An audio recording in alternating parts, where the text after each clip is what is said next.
Selamat mendengarkan.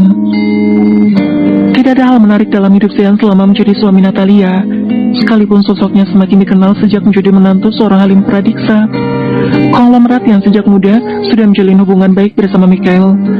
Berbeda dengan Zian yang tidak merasakan hal istimewa, Halim justru sebaliknya. Dia sangat bangga memiliki menantu seperti Zian. Selain pintar, anak itu juga patuh dan tidak banyak lelah. Perusahaan maju pesat semenjak Zian turut andil di dalamnya. Tidak sia-sia dia menyetujui perjanjian bersama Mikhail kalau Natalia masih kecil dulu. Papa bangga padamu. Syukurlah, Natalia benar-benar jatuh di tangan pria yang tepat. Ungkap Halim tersenyum lebar menatap putri dan menantunya. Bagaimana tidak dia bicara begitu? Kerja keras Zian dalam menjaga nama baik kedua perusahaan begitu baik. Dia sama sekali tidak main-main dalam melakukan pekerjaannya. Belum lagi, Zian yang memberikan kebebasan pada Natalia untuk tetap berkarir dan memilih jalannya adalah sebuah anugerah pria itu. Terima kasih, Pak. Papa percaya padamu, Zian. Terima kasih sudah membuat Natalia bahagia. Setelah kepergian mamanya, jujur saja Papa khawatir tidak ada yang mampu membuatnya tersenyum. Tapi kini semuanya sudah berubah, dan kamu bisa membahagiakan putri Papa. Halim memang begitu menyayangi putrinya. Untuk itu, dia bahagia sekali ketika Zian tidak mengekang Natalia dan tetap diizinkan melanjutkan karirnya sebagai aktris meski sudah menikah. Padahal dalam hati Zian tidak berkata begitu. Pria mana yang rela istrinya jadi fantasi pria lain di luar sana? Tapi untuk melarang Zian enggan, karena dia tidak akan melangkang seperti Natalia.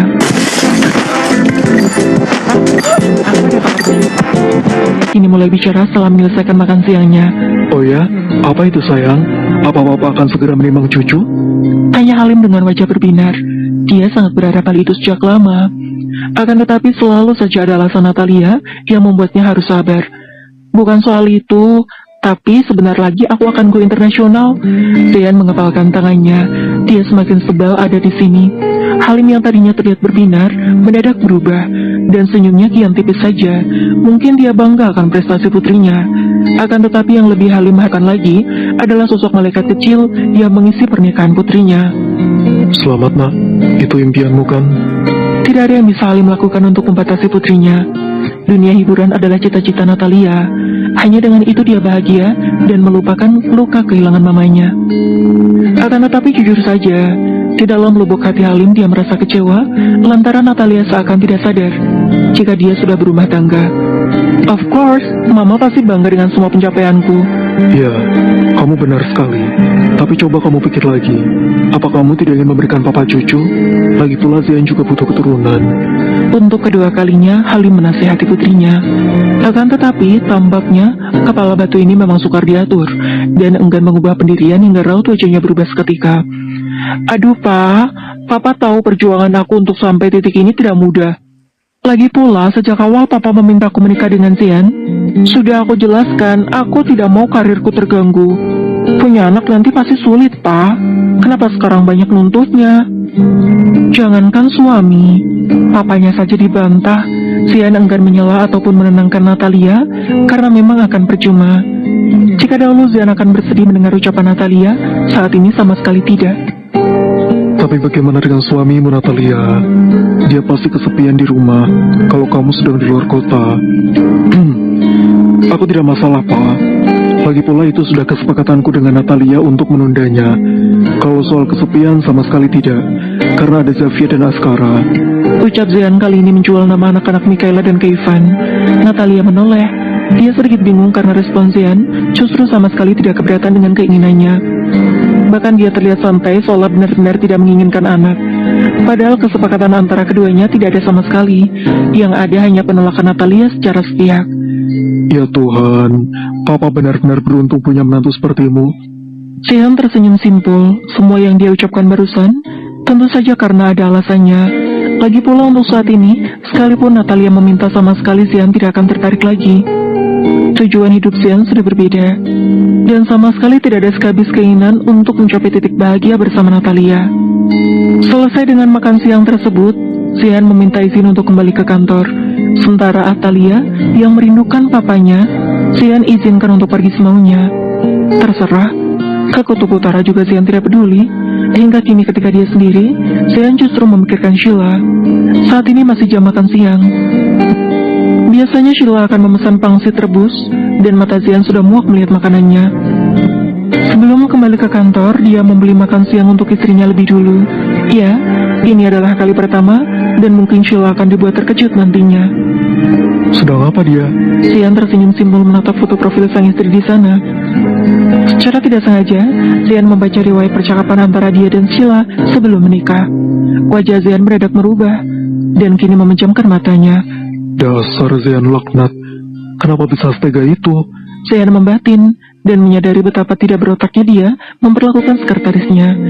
Usai membayar, Zean hendak berlalu pulang. Akan tetapi matanya dibuat membola saat melihat sosok yang dia kenali sedang menikmati makan siang dengan porsi tidak biasa di sana. Tapi kenapa sendirian? Zean mempercepat langkahnya. Kali ini tidak akan salah, dan dia tengah menangkap pesta sosok pembangkang yang sudah dilarang makan seafood.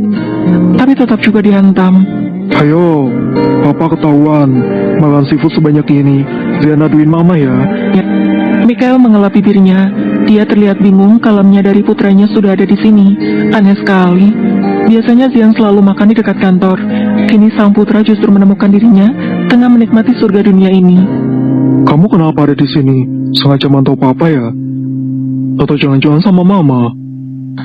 Sudah jadi kebiasaan Michael semakin tua semakin takut pada istrinya. Padahal baru satu kepiting masuk ke dalam mulutnya. Kini Zean sudah datang, dan kemungkinan besar menu lain yang dia pesan akan Zean berikan ke meja lain secara gratis. Papa GR, kebetulan saja.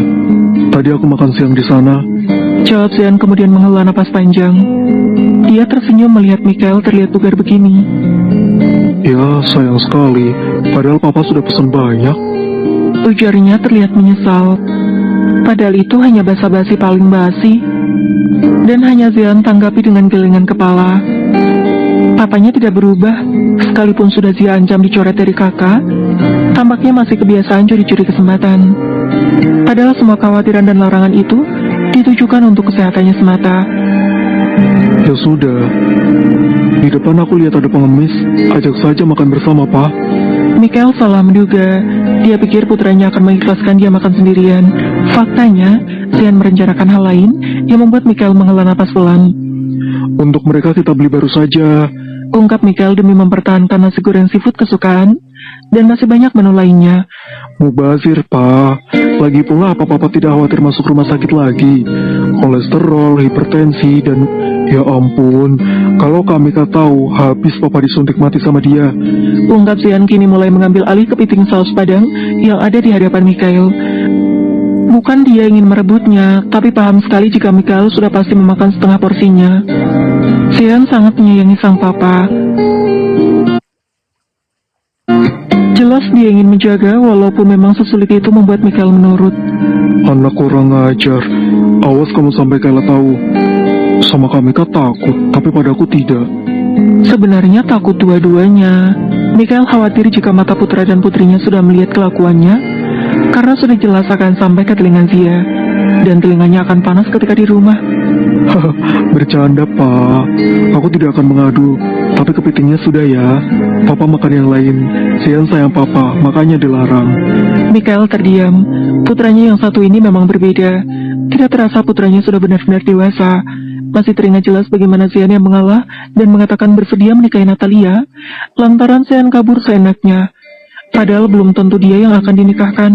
Apalagi waktu itu, Zean baru saja kembali dari Amsterdam, tempatnya menyelesaikan pendidikan. Zean sudah terlalu banyak berkorban untuknya. Berbeda dengan Zean dan Michaela yang kerap bertindak semaunya, Zean memang mengalah dengan keadaan. Putranya itu kini terlihat kurus, padahal pernikahannya baik-baik saja di mata publik. Zean, papa boleh tanya sesuatu? Tanya Michael setelah mengelap tangannya dengan tisu.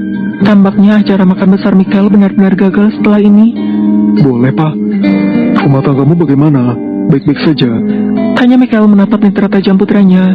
Ini bukan kali pertama, tapi biasanya jawaban Zean selalu sama. Of course, sangat baik. Begitu tegas dia menjawab. Zean memang tidak pernah mengutarakan apa yang dia rasakan pada Michael secara langsung. Apalagi kondisi kesehatan papanya terkadang tidak menentu. Sama sebenarnya. Alasan Zian dan Natalia adalah kesehatan orang tua mereka. Namun hati Mikael kali ini seakan tidak dapat dibohongi. Walau jawaban dan raut wajah Zian meyakinkan, entah kenapa memang Mikael tidak merasakan hal yang sama. Kamu tidak berbohong. Badanmu kurus sekali, Zian. Sudah 4 tahun menikah, jika bahagia harusnya buncit. Ungkap Mikael tersenyum keluh dan yakin betul putranya tengah berbohong. Apa bahagia harus buncit?